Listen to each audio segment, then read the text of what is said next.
میری شادی کو 18 سال ہو گئے ہیں، اولاد نہیں ہے۔ کسی نے کہا آپ 3 قرآن پاک مکمل کرنے کی نیت کر لو، اللہ پاک نے چاہا تو اولاد ہو جائے گی۔ روزانہ کا 1 سپارہ پڑھنا ہے، کیا ایسا کرنا ٹھیک ہے؟ ویسے تو میں ڈیلی قرآن پاک کی تلاوت کرتی ہوں، اور اگر ہم اسی نیت سے قرآن پاک مکمل کرتے ہیں تو کیا اس کا ثواب فوت شدگان کو بھی ایصال ثواب کر سکتے ہیں کہ نہیں؟ دیکھو میری عزیز بہن، 18 سال ہو گئے، اولاد نہیں ہے، گھبرانے کی ضرورت نہیں ہے۔ لوگ آپ کو گھبراہٹ میں ڈالیں گے، کوئی کہے گا 3 قرآن مکمل کر لو، کوئی کہے گا فلاں مولانا صاحب سے تعویذ لے آؤ، کوئی کہے گا فلاں قبر پہ جا کے آپ منت مانگ لو، نظر مان لو، کوئی کچھ کہے گا، کوئی کچھ کہے گا، کوئی کہے گا کہ آپ کے پیٹ پر بندش لگی ہوئی ہے۔ ایسے ہی ہوتا ہے نا، گھبرانے کی ضرورت نہیں ہے۔ اولاد دینے والا کون ہے؟ اللہ ہے۔ آپ یہ نیت کر لو کہ اولاد، بلکہ نیت نہیں، آپ یہ یقین بنا لو اپنا، اور یہ نیت کر لو کہ اولاد میں لوں گی تو اللہ سے لوں گی، نہ میں کسی مولانا کو دکھانے جاؤں گی، نہ کسی مزار پر جاؤں گی، نہ کوئی ٹونا ٹوٹکا کروں گی، کچھ نہیں کروں گی، میں اپنے اللہ سے مانگوں گی۔ اللہ ہی اولاد دینے والا ہے۔ قرآن میں اللہ تعالیٰ ارشاد فرماتا ہے نا کہ ہم ہی ہیں جو اولاد دیتے ہیں، کسی کو بیٹے بیٹے دے دیتے ہیں، کسی کو بیٹیاں دے دیتے ہیں، کسی کو دونوں دے دیتے ہیں، اور کسی کو بانجھ بنا دیتے ہیں، اس کو اولاد ہی نہیں ملتی ہے۔ اللہ کہتا ہے ہم ہیں اولاد دینے والے۔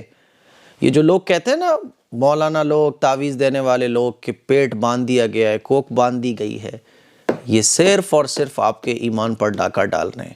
نہ کوئی دنیا کی طاقت کوکھ نہیں باندھ سکتی۔ اللہ اگر اولاد دینا چاہے تو کوئی آپ کی کوکھ نہیں باندھ سکتا، اور اگر اللہ اولاد دینا نہ چاہے تو ساری دنیا کی طاقتیں مل کر آپ کو اولاد نہیں دے سکتی۔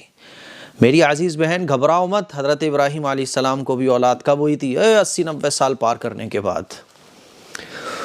تو کتنے ایسے پیغمبر گزرے، کتنے ایسے صحابہ گزرے، اولاد نہیں ملی، ملی بھی تو بہت سال گزرنے کے بعد۔ تو یہ تو اللہ کا نظام ہے۔ ارے ہمارے نبی کریم صلی اللہ علیہ وسلم کی لائف کو آپ پڑھ لو۔ 3 بیٹے تھے، تینوں کا انتقال ہو گیا بچپن میں، بیٹیاں زندہ رہیں۔ کفار مکہ کہا کرتے تھے کہ دیکھو یہ پیغمبر ہے، ان کا تو کوئی بیٹا ہی زندہ نہیں رہتا ہے۔ تو میری عزیز بہن، بالکل بھی اپنا یقین اللہ سے کمزور نہیں ہونے دینا، یقین یہی بنائے رکھنا ہے۔ یہ دنیا دارالامتحان ہے، آزمائش کی جگہ ہے۔ اللہ آزماتا ہے اپنے بندوں کو اولاد دے کر، کسی کو بیٹیاں دے کر، کسی کو بیٹے دے کر، کسی کو بیٹے بیٹیاں دونوں دے کر، اور کسی کو کچھ نہ دے کر۔ سب آزمائے جا رہے ہیں۔ جس کو بیٹے بیٹیاں خواہش کے مطابق مل گئی ہیں وہ بھی آزمایا جا رہا ہے۔ وہ کیسے آزمایا جا رہا ہے؟ اللہ دیکھنا چاہتا ہے کہ یہ شکر کرے گا کہ نہیں کرے گا۔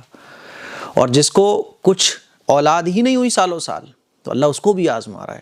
اللہ دیکھنا چاہتا ہے کہ میرا بندہ، میری بندی میرے سے یقین بنائے رکھے گا، مجھ سے اپنا کنیکشن کمزور تو نہیں ہونے دے گا، یا کہیں مولوی مولاناؤں کے پاس چلا جائے گا جو یہ کہتے ہیں کوکھ باندھ دی گئی ہے۔ جو یقین اللہ پر بنائے رکھتا ہے اور کہتا ہے کہ نہیں اللہ میں تو تجھ سے لے کے رہوں گا، چاہے کچھ ہو جائے کوئی بات نہیں ہے، تو نہ دینا چاہے میں اس پہ بھی راضی، تو دینا چاہے تو خوشی سے مجھے قبول ہے، تیرے ہر فیصلے پر میں راضی ہوں۔ تبھی تو کہا جاتا ہے ایمان مفصل اور ایمان مجمل میں کہ اچھی بری تقدیر پر ایمان لانا، کہ جو اچھا ہو رہا ہے اللہ کی طرف سے، صبر کرنا، جو برا ہو رہا ہے، جو اچھا ہو رہا ہے تو اس پہ بھی یہ سمجھنا کہ اللہ کی طرف سے ہو رہا ہے، اور اچھے پر شکر کرنا اور برے پر صبر کرنا۔ تو میری عزیز بہن، گھبرانے کی ضرورت نہیں ہے، بالکل بھی گھبراہٹ کا شکار نہیں ہونا۔ اور یہ جس نے آپ کو عمل بتایا ہے نا کہ 3 قرآن مجید، آپ ویسے ہی ماشاءاللہ قرآن مجید کی تلاوت روزانہ کرتی ہو، تو الگ سے یہ جس نے بتایا اس کی بات کو فالو کرنے کی ضرورت نہیں ہے۔ جب آپ 5 وقت کی نمازیں پڑھ رہی ہو، قرآن مجید کی تلاوت کر رہی ہو، تو آپ تو اللہ کی ویسے ہی محبوب بندی ہو۔ اور یاد رکھو، اللہ اپنے محبوب بندوں کو زیادہ آزماتا ہے، اللہ اپنے محبوب بندوں پر آزمائشیں زیادہ بھیجتا ہے۔ حدیث سے یہ بات ثابت ہے، حضور نے ارشاد فرمایا اشد الناس بلاء الانبیاء ثم امثل فامثل، کہ جو پیغمبر کے جتنے قریب ہوگا وہ اتنا زیادہ آزمایا جائے گا۔ آزمائشیں تو اللہ تعالیٰ کی طرف سے انعام ہوتی ہیں، آخرت میں اونچے درجے اپنے محبوب بندوں کو اللہ دینا چاہتا ہے، اسی لیے کوئی پریشانی کی بات نہیں ہے۔ ہاں، جو قرآن مجید آپ پڑھ رہی ہو اس کا ایصال ثواب آپ مرحومین کو کر سکتی ہو۔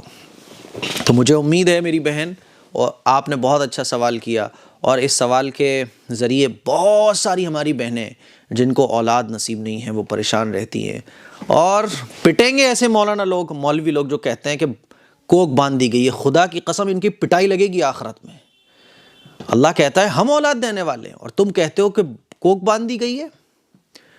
ایسے مولوی مولانا لوگ اپنی خیر منائیں جو یہ کہتے ہیں کہ آپ کی کوکھ پر جادو کر دیا گیا ہے۔ کون ہوتے ہیں وہ یہ کہنے والے؟ اللہ کھلا اعلان کر رہا ہے کہ اولاد میں دیتا ہوں۔ اللہ کھلے طور پہ کہہ رہا ہے کہ میں ہوں جو بانجھ بناتا ہوں، میں ہوں جو بیٹے اور بیٹیاں دونوں دیتا ہوں، میں ہوں جو کسی کو بیٹے دے دیے، کسی کو صرف بیٹیاں دے دی۔ اور آج کل کے لوگ، اللہ کے عذاب سے ڈرو میرے بھائیوں میری بہنوں، زبان سے یہ الفاظ نکالنا بند کر دو کہ کوکھ باندھ دی گئی ہے، زبان سے یہ الفاظ نکالنا بند کر دو کہ تمہارے کوکھ پر تعویذ کرا دیا گیا ہے، زبان سے یہ الفاظ نکالنا بند کر دو کہ اس جگہ جا کے وہ تمہاری کوکھ کھول دے گا۔ دنیا کی کوئی طاقت نہیں ہے جو یہ سب کچھ کھول سکے اور باندھ سکے۔ طاقت ہے تو صرف اللہ کی۔ اس اللہ پر اپنا یقین بناؤ، صحابہ اکرام کے جیسا، پیغمبروں جیسا، ایسا یقین جیسے قرآن میں اس کی تعلیم دی گئی ہے۔ خیر، ایسے سوال پڑھ کے جو ہے نا مجھے وجد طاری ہو جاتا ہے، غصہ آتا ہے، کیوں ہم ان ایجوکیٹڈ ہوتے جا رہے ہیں۔ چلیے خیر، چھوڑیے ان باتوں کو۔